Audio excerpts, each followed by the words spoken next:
मंडळी नमस्कार. आज मी तुम्हाला आमच्या गुहागरची आगळी वेगळी होळी आणि इथला शिमगोत्सव दाखवणार आहे. गुहागरात खालच्या पाटात म्हणजे पौर्णिमेच्या आदल्या रात्री होळीचा हा उत्सव खूप प्रसिद्ध आहे बरं का.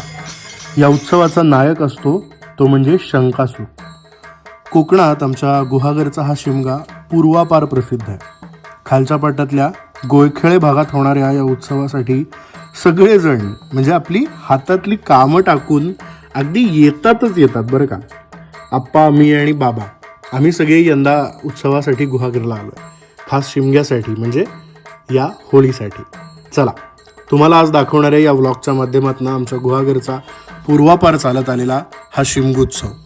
आणि हो, हा व्लॉग शेवटपर्यंत बघा कारण शेवट खूप स्पेशल असणार आहे.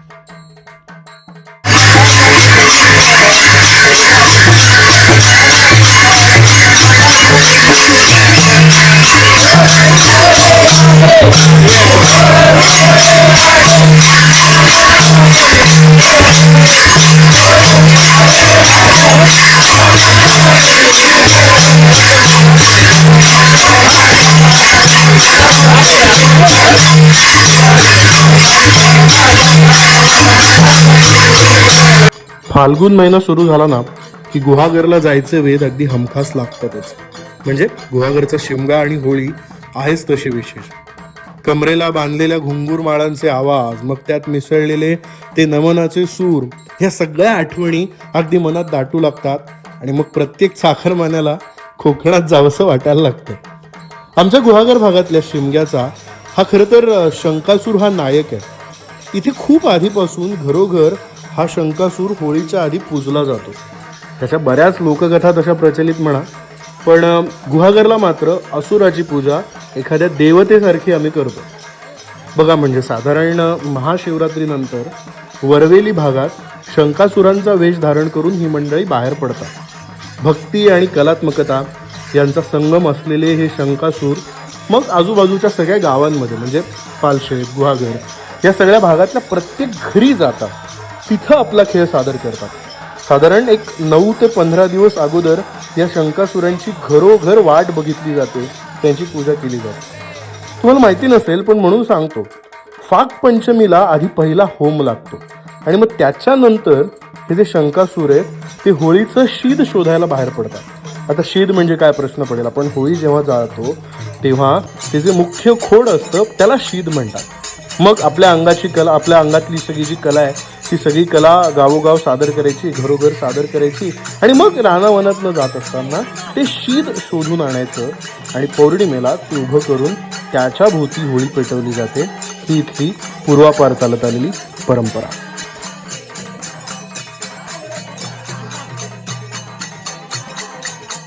या शंकासुरासोबत स्त्री वेशात एक पुरुष सुद्धा असतो. त्याला आमच्याकडे राधा म्हणायची पद्धत आहे बरं का.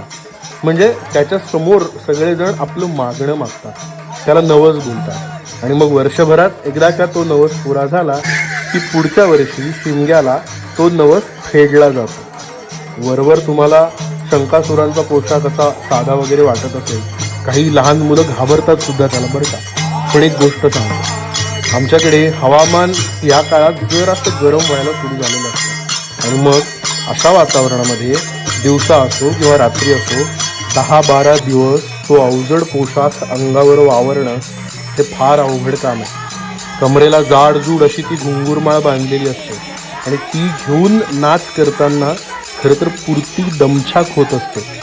कलाकारातल्या खऱ्या कलेचा कस हा इथे लागतो.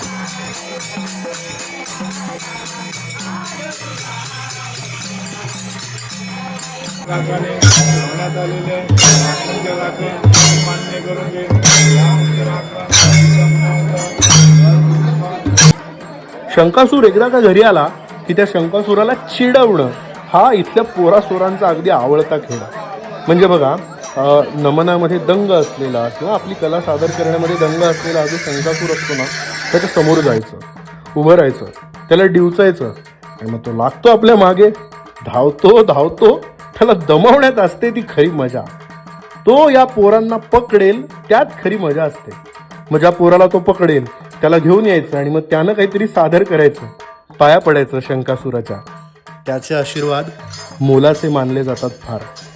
असा हा शंकासुराचा खेळ आमच्याकडे देवखेळ म्हणूनही प्रसिद्ध आहे.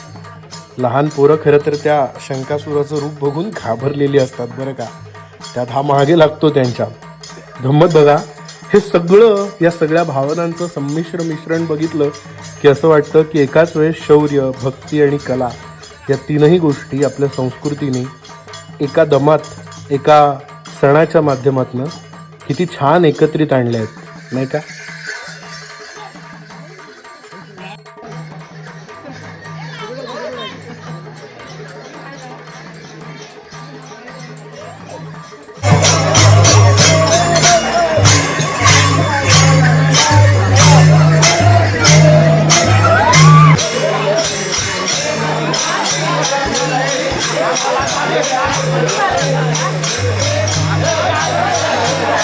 शंकासुराचा खेळ संपतो.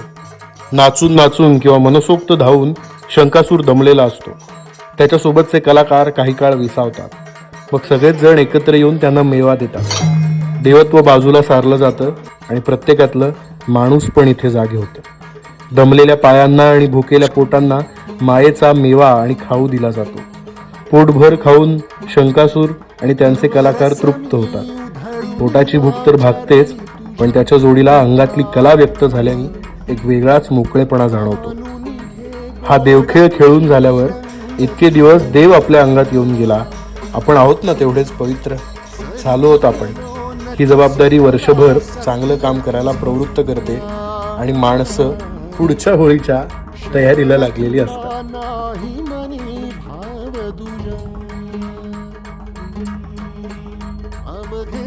तुझेच दान रे ईश्वरा, खेळ रोज नवा, गोड मानून घे रंग पूजा. आमच्या गुहागरच्या ह्या आगळ्या वेगळ्या उत्सवाचा हा पहिलाच ब्लॉग खरं तर पार्थ बावस्कर या चॅनलवरती मी करायचा प्रयत्न केला. तुम्हाला कसा वाटला हा भाग, आणि गुहागरचे असे काही उत्सव तुम्हाला या चॅनलच्या माध्यमातून बघायला आवडतील का, हे कमेंट बॉक्समध्ये नक्की कळवा. आणि आपल्या घरातल्या तरुण मुलांना हा लोप पावत चाललेला आपल्या संस्कृतीचा खराखुरा उत्सव नक्की दाखवा.